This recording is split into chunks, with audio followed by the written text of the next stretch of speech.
Welcome back to Andy's Guides. In today's video, we are going to show you how to add dependencies on Asana.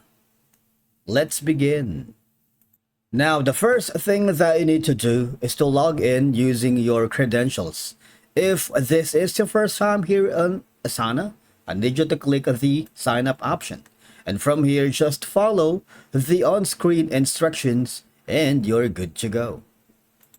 Now, adding dependencies in Asana allows you to link tasks that rely on the completion of other tasks before they can start it. Now, I find it very useful for managing projects within sequential tasks. Now, basically just go to the projects that you wanted to add dependencies. In my case, that is going to be this project called How to Add Dependencies on Asana. I'm going to click on it. Now, search for the task that you want to add dependencies. Click on this arrow button right here that says details, because dependencies will allow project managers or clients, especially for working with multiple freelancers or multiple team members, to identify critical paths and potential risks early, enabling proactive management of issues that could impact the project timeline. Now here, as you can see, there's going to be an option that says dependencies. Add tasks that need to be completed before this one. Click on add dependencies, and of course you can find a task that you wanted. For example, maybe this one. Wanted to add it. You can set, of course, the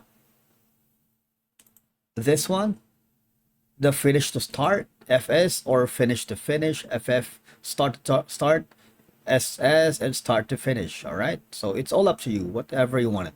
But for now, I'm gonna leave it alone or on the default.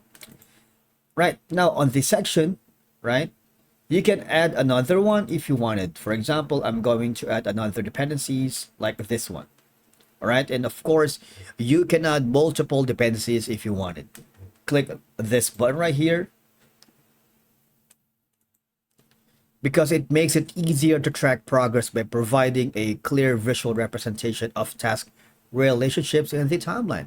Now, you see, these dependencies can help you optimize resource allocation by ensuring that tasks are only when the necessary resources are available and the prerequisites are met. Because as you can see, this one is from finish to start. This one, however, you can change it to like start to start. And the last one could be from start to finish, depending on your requirements and goals. Now, this will reduce the likelihood of conflicts or miscommunication within your team.